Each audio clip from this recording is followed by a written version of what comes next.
Hello everybody, welcome to Wine World TV, the best wine show anywhere. I'm your host, Mark Fusco.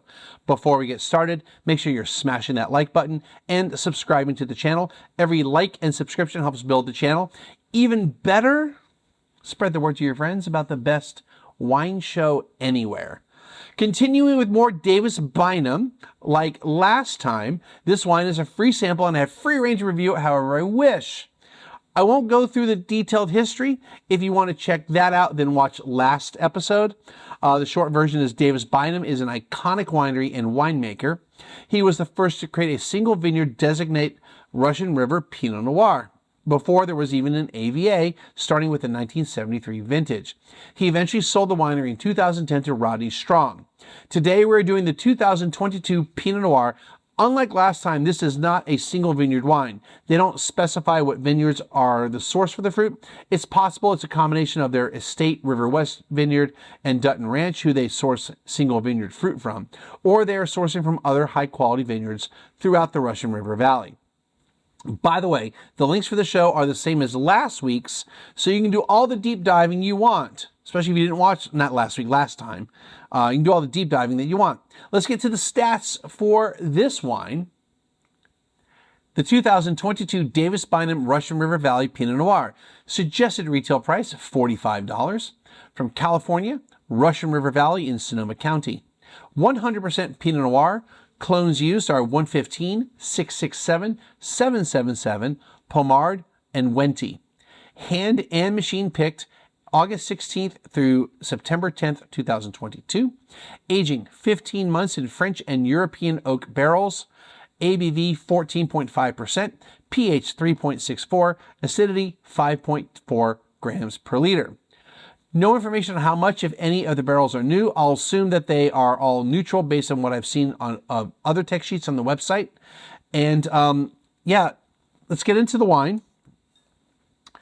French and European. Well, French is European, right? So outside of France, the other main oak barrels that you're going to use are either coming from Hungary or Slovenia. So it could be a combination of those. There are some chestnut barrels that can be used in Italy. It's not widespread. Just because chestnut really can do some different things versus just oak. Ooh, I think the little capsule just popped. Ooh, there you go. Sure that's all good. Let's see. Yep. We'll replace that between this episode and the next. All right, let's check it out. Like a Pinot should, a little translucent, a little medium minus on the ruby. It's pretty consistent all the way throughout.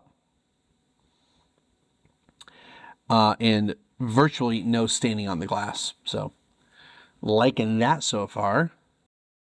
All right. Kind of a black cherry thing going on here. Almost like a cherry liqueur. Almost like almost also like Luxardo cherry. Not that it smells sweet, but there's a richness to it. A little forest floor, a hint of mushroom, some like just wood in general, not specifically oak, but like you're kind of like out in the forest or just out where there's a bunch of trees. That's usually called a forest, Mark, but not necessarily a forest, but say you have some trees around your property. Touch of cinnamon, red hot. That's about it. Let's get on the palate. All right, straight up going to say this. The palate, how it tastes, is good. Matter of fact, the palate is, and for California Pinot, this is really good. But the nose, I was kind of like, it's probably going to taste like a lot of other Cali Pinots that I don't particularly care for. But it tricked me. It tricked me.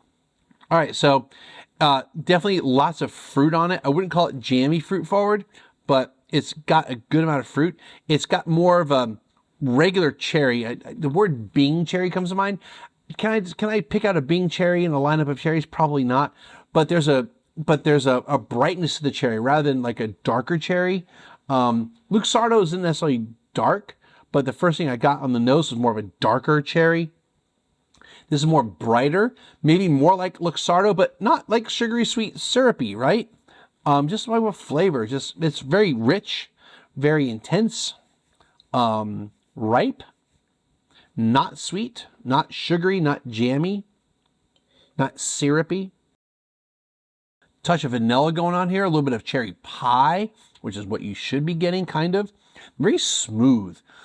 So, as Pinot should be, not high on the tannins. But sometimes, even though it's light in tannin, there's maybe a little rough edges with Pinot. This is like, there are no rough edges. This is like super smooth. There's also a little bit of raspberry candy shell happening here. The earthiness is kind of gone though. That's the only thing that I really want. I still want in a Cali Pinot. I want earthiness. It's there, but on the nose it was way more present about the forest floor and the bramble and the woodsiness of it. This is more of just pure fruit expression. It's there, but it's not a dominant thing. This is delicious. Yeah, again, Cali Pinot in general is not my favorite, and even like Russian River, which is a great place for Pinot for a lot of people, tends to not be what I'm looking for. There's more earthiness coming through now. It's taking a little while, but it's a little more earthiness and more like earth and dirt, not necessarily forest floor. This is kind of acting like a Monterey or a Santa Lucia Highlands or an Anderson Valley Pinot for me. It's like on the edge of being that. And that's what I like in Cali Pinot. Russian River, while it can be, it's not hot per se, it's not as cool as like Monterey or Anderson Valley. Those are definitely much cooler climates, and I prefer Pinots from that. So they tend to be less fruit forward. But this is super delicious, easy to drink, and delicious. And yeah, it's $45. Like I'd crush it, man. I'd crush it. This is good. I mean, I don't want to sound like I'm like all shocked by that. It is really my first experience that I can remember with the Davis Bynum wines. And I've definitely been impressed with them. The Chardonnay was good. I liked it. But this, yeah, it's good. You can find it, then get it. That's going to do it for today's show. If you enjoy what I'm doing here, make sure you hit the like button and subscribe, and then tell your friends, and then we'll see you next time with, I think the next one is more Pinot Noir from Argentina. I don't know, it's Argentine wine. I know that's coming up. Anyway, see you later.